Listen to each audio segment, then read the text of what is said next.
Hello, everyone, and good morning. Again, welcome to our June session where we'll be going over our operating support final report for this end of this fiscal year, and also what that looks like for people who will be reapplying for our FY23 year. I'm Amber Westbrook with the grants team. Today we have Kathy Lee with us as well, our grants manager. We have Laurel Posey with us today, our director of communications, and then who also will be presenting with us today is Catherine Antube, our specialist for arts organizations and arts education. So thank you so much, Catherine, for being with us today. I am going to now hand it over to Catherine, and we are going to begin. Good morning, everyone. I'm going to share my screen, super short presentation for today. And just so that you guys know, we're going to try to achieve three things. So first, I'm just going to assume an audience of current grantees and talk about specifically the changes to the grant category for this year, give you guys some reminders that have been emailed out prior. Then I'll take questions from current grantees. And then I don't think we currently have anyone on the call who would be brand new and is here to ask questions about the future of this grant category. But if there are any folks who would be applying brand new, then once we've completed going over what will be different in years prior, I can also pull up the guidelines and talk more generally about the grant category. But at least for this first portion of the meeting, I'm going to kind of target what I'm talking about right now to folks who have filled out the application before, have filled out the final report before, and are just checking in to make sure that they understand what to do this year, that things are a little bit different. So we'll talk a little bit about the fiscal year 21 final report. That's the grant period that started July 1st, 2020 and ends June 30th of this year, 2021.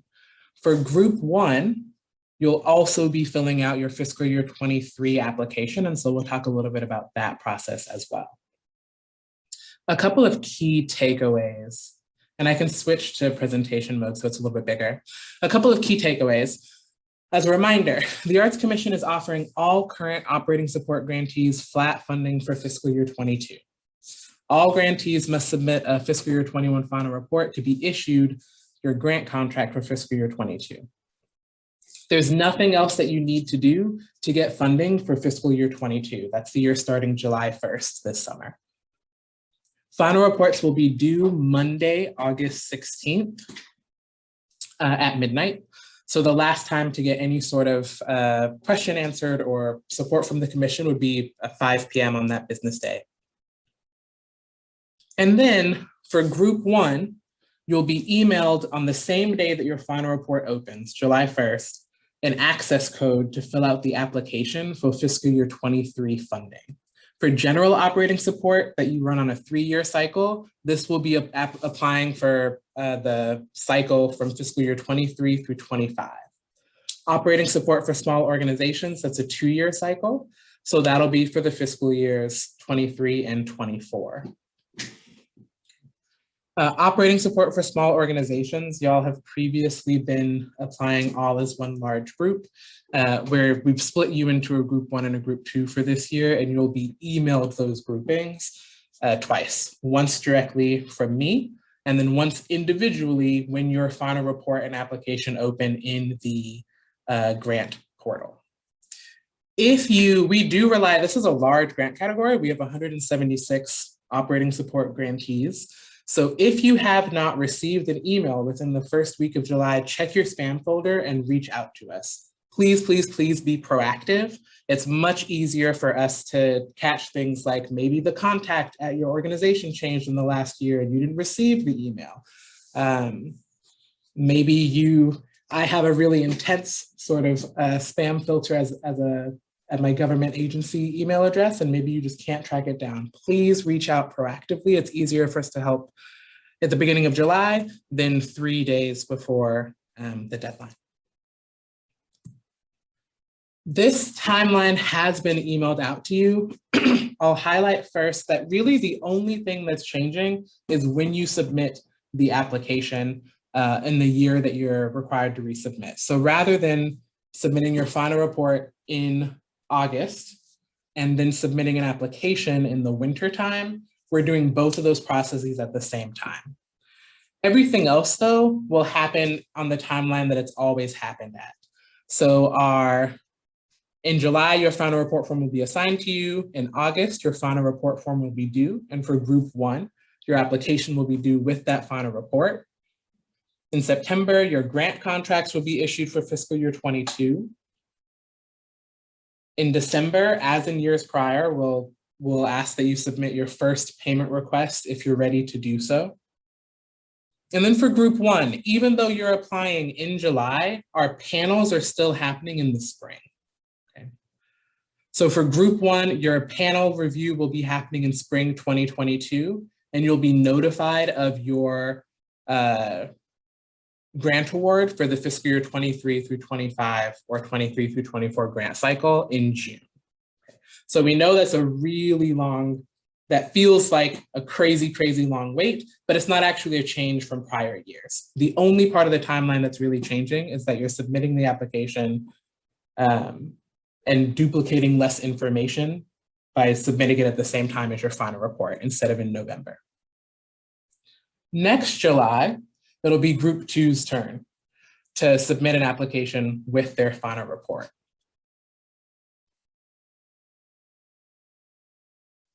I know that this has already been a solid chunk of information. So if there's any questions specifically about the timeline or about the split into groups 1 and 2, feel free to throw those into the chat or to just unmute and ask.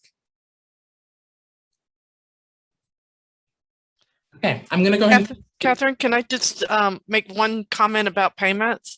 So yes, please. Yeah, so we have the December 2021 for the request for your first payment, which we'd like everybody to request at least one payment if you're ready by then.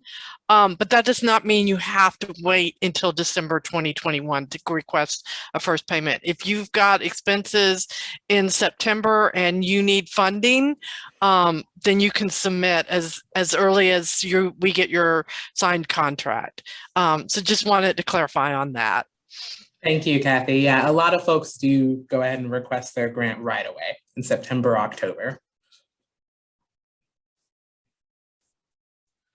Okay, and then I just wanted to highlight a couple of the changes you'll see to the application or final report. Note that we have not totally reinvented the wheel with either of these, with your final report or the application. It's going to look extraordinarily similar to past years. We haven't reinvented the wheel. You're not required to upload video samples now or something totally new or different.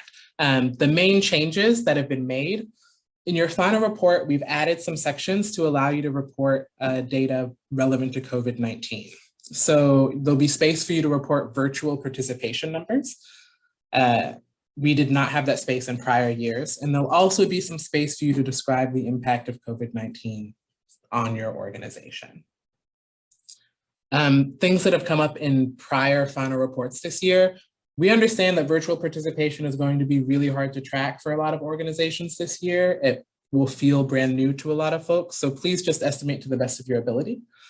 We know that it can be hard to tell what are discrete views in a Facebook performance, for example. Just give us the best estimate that you have.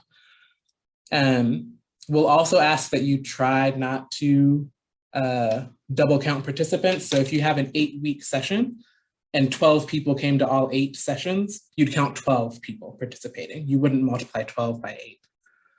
And then the other question that we've gotten is the location form that you'll fill out. Is the location for any virtual programming can be your organization's address. So even if the presenter is in Ohio or everyone's watching it from their own home computers, virtual programming, the location can be set to your organization's address. And then the changes that we made to the applications were to shorten them. So in the general operating support application, you'll no longer be required to complete the section where you're entering data from QuickFacts. That was census data related to the percentage of folks in different age groups and different demographic groups in your county. we'll be able to pull that information ourselves, so you won't have to go through and enter it. And then the second plan is, the second change is you'll be able to upload your strategic plan, whatever it looks like, in your own format. Rather than entering each goal separately and then describing the alignment between each goal to the Arts Commission strategic plan, you'll upload in whatever format you already have. These two sections tended to be sections that we got a lot of questions about each year. And so we're hoping that in removing them, it'll decrease the lift of the application a good deal. And then for operating support for small organizations, this application is already truncated or shorter in comparison to the general operating support category, but we did make one change. You're no longer required to upload a complete budget form in our Excel spreadsheet format. Instead, you will enter into the application the figures that we most need to collect, rather than translating your entire yearly operating budgets into our spreadsheet format. Otherwise, everything is staying the same. So we'll still be evaluating, the panels will still be evaluating the same general areas, right? Organizational capacity, programming. We're just mostly changing the timeline. I'll stop screen sharing. And I just wanted to check and see if there are any questions that have come up that might be good for the whole group. And then we will have some time to pause recording and we can take some specific questions as well. I have a question.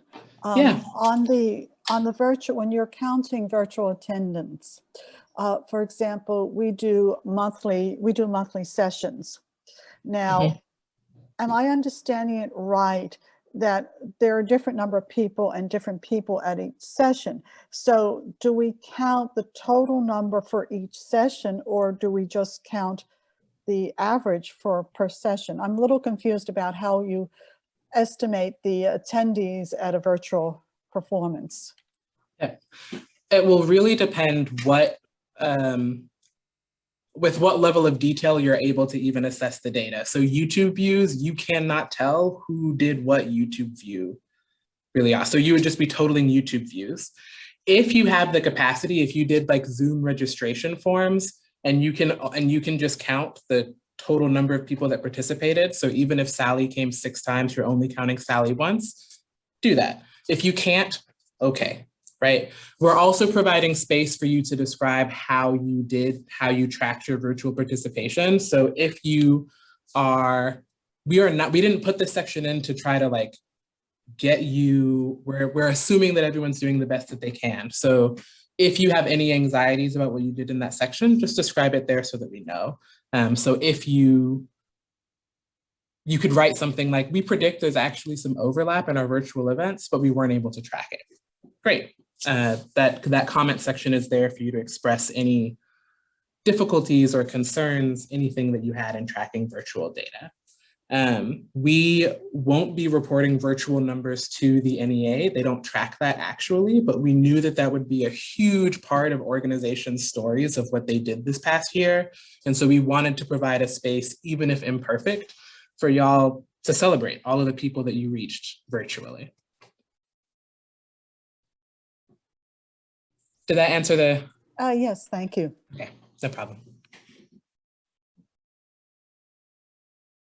Mr. Segura, I saw that you had your hand raised, but did that answer your question? No, I had a different question, which is we were thinking about, because right now we're getting the small organizations operating support, but we were thinking about applying for the general operating support. Can we do that in this year? Is that allowed or? Yep.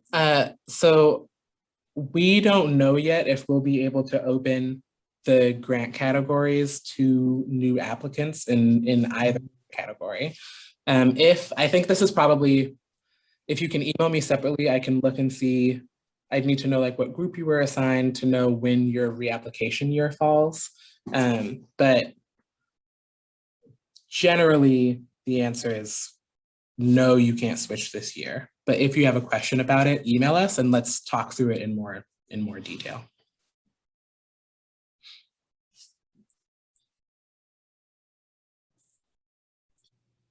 Thank you all so much for participating in today's monthly grant session pertaining to our operating support grantees.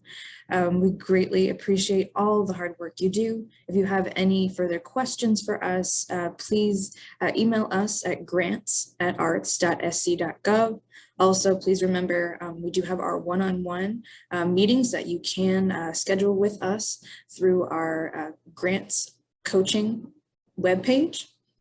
And thanks again. Have a wonderful week, and we'll see you next time.